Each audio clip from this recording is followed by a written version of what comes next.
Barrister Aitzaz Ahsan آج کل پاکستان کے سوشل میڈیا کے اوپر ایک ہیرو کی طرح چمک رہی ہیں، جبکہ ان کی پارٹی پیپلز پارٹی انہیں جمہوریت کے لیے سب سے بڑا خطرہ قرار دے رہی ہے۔ اعتزاز احسن ایک ایسی شخصیت ہیں کہ جو ایک ہی ٹائم میں شاعر بھی ہیں، ایک ہی ٹائم میں ادیب بھی ہیں، ایک ہی ٹائم میں سیاستدان بھی ہیں اور ایک ہی ٹائم میں وکیل بھی ہیں۔ اتنے انٹیلیجنٹ انسان پاکستان پیپلز پارٹی کے ساتھ جنہوں نے اپنی زندگی کا ایک بڑا حصہ گزارا ہے، انہوں نے اپنے ایک بیان کے اندر واضح طور پر کہا ہے کہ یہ جتنے بھی کیسوں سے بری ہو رہے ہیں یا ان کے خلاف جو کیسز تھے جو ختم ہو رہے ہیں، یہ سب ایک مذاق ہی ہے، ایک ڈھونگ ہی ہے۔ اسی قسم کے انہوں نے الفاظ کہے اور ان کے ان الفاظ کے بعد پیپلز پارٹی کے لیے بھی وہ سب سے بڑا خطرہ بن چکے ہیں اس وقت، پاکستان مسلم لیگ نون کے لیے بھی اور جمعیت علماء اسلام کے لیے بھی، اور تینوں پارٹیوں کے رہنما جو انہیں سر آنکھوں پر بٹھاتے ہوتے ہیں، جب ان کی حقیقت ان کے منہ کے اوپر ان کو انہوں نے بتائی تو پھر ان کو تینوں پارٹیاں جمہوریت کے لیے سب سے بڑا خطرہ قرار دے رہی ہیں۔ اعتزاز احسن ایک ایسی شخصیت ہیں کہ جنہوں نے پاکستان کے استحکام کے لیے، جنہوں نے پاکستان کے قانون کے لیے، جنہوں نے پاکستان کے آئین کے لیے چلنے والی جتنی بھی جد و جہدیں تھیں،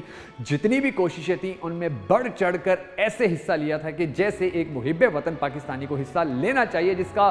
سب سے بڑا ثبوت اس وقت سامنے آیا تھا کہ جب پرویز مشرف نے پاکستان کے آئین کو بحال کرنے سے انکار کیا تھا اور وکلاء آئین کی بحالی کے لیے مارچ کر رہے تھے، تو اس مارچ کے اندر سب سے زیادہ سب سے اہم کردار اسی ایک بوڑھے شخص نے ادا کیا تھا، جس نے پاکستان کے آئین کو بچانے کے لیے اپنی سر دھڑ کی بازی لگا دی، اپنی زندگی کی بازی لگا دی تھی۔ آج وہ اس جمہوریت کے لیے یقینی طور پر بہت بڑا خطرہ بن چکا ہے کہ جو جمہوریت پاکستان کو لوٹنے کا نام ہے، کہ جو جمہوریت پاکستان کے غریب عوام کا خون نچوڑنے کا نام ہے، کہ جو جمہوریت پاکستان کے چند خاندانوں کو کروڑ پتی سے ارب پتی، ارب پتی سے کھرب پتی بنانے کا نام ہے، جو جمہوریت پاکستان کی عوام کو ان کے بنیادی حقوق تک سے محروم کرنے کا نام ہے، یہ اس جمہوریت کے لیے خطرہ بن چکے ہیں کہ جس جمہوریت کے اندر عوام کو حقائق سے دور رکھا جاتا تھا، عوام کو حقائق بتانے والے میڈیا کو خرید لیا جاتا تھا، عوام کو حقائق بتانے والے اخباروں کو خرید لیا جاتا تھا، اور ان سب چیزوں کے خلاف جمہوریت، اس قسم کی جمہوریت کے خلاف جو آج سب سے بڑا خطرہ ہے، وہ ایک بزرگ ہے جو ہمیشہ سے اس پارٹی کے ساتھ رہا، مگر اس نے ضمیر کی سیاست کی، اس نے اپنے ضمیر کی آواز پر لبیک کہا، اور یہ پہلی مرتبہ نہیں ہے کہ جب اعتزاز احسن نے اس طرح کا بیان دیا ہو کہ جس بیان سے ان کی پارٹی کو اور ان کی پارٹی کے اتحادیوں کو خطرہ ہو یا ان کو اعتراض ہو۔ اس سے پہلے بھی وہ کئی مرتبہ بہت سارے مقامات کے اوپر جہاں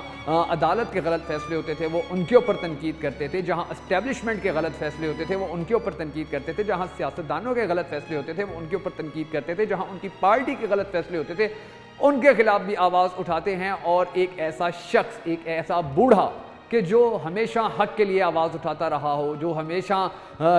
حق کے ساتھ کھڑا رہا ہو، جس نے ہمیشہ کوشش کی ہو کہ جو اس کا ضمیر اسے کہنے کا، اسے سوچنے کا کہتا ہے وہ اسی کے اوپر چلا ہو، ایک ایسا بوڑھا کہ جس نے ہمیشہ پاکستان کے اندر ہی انصاف کے حصول کے لیے بھٹکتے لوگوں کو سیدھا راستہ دکھایا ہو، ان کی مدد کی ہو، وہ اب پاکستان کی جمہوریت کے لیے سب سے بڑا خطرہ بن چکا ہے۔ ہم سب کو دعا کرنی ہے کہ اللہ تبارک و تعالی بیرسٹر اعتزاز احسن کی حفاظت فرمائے۔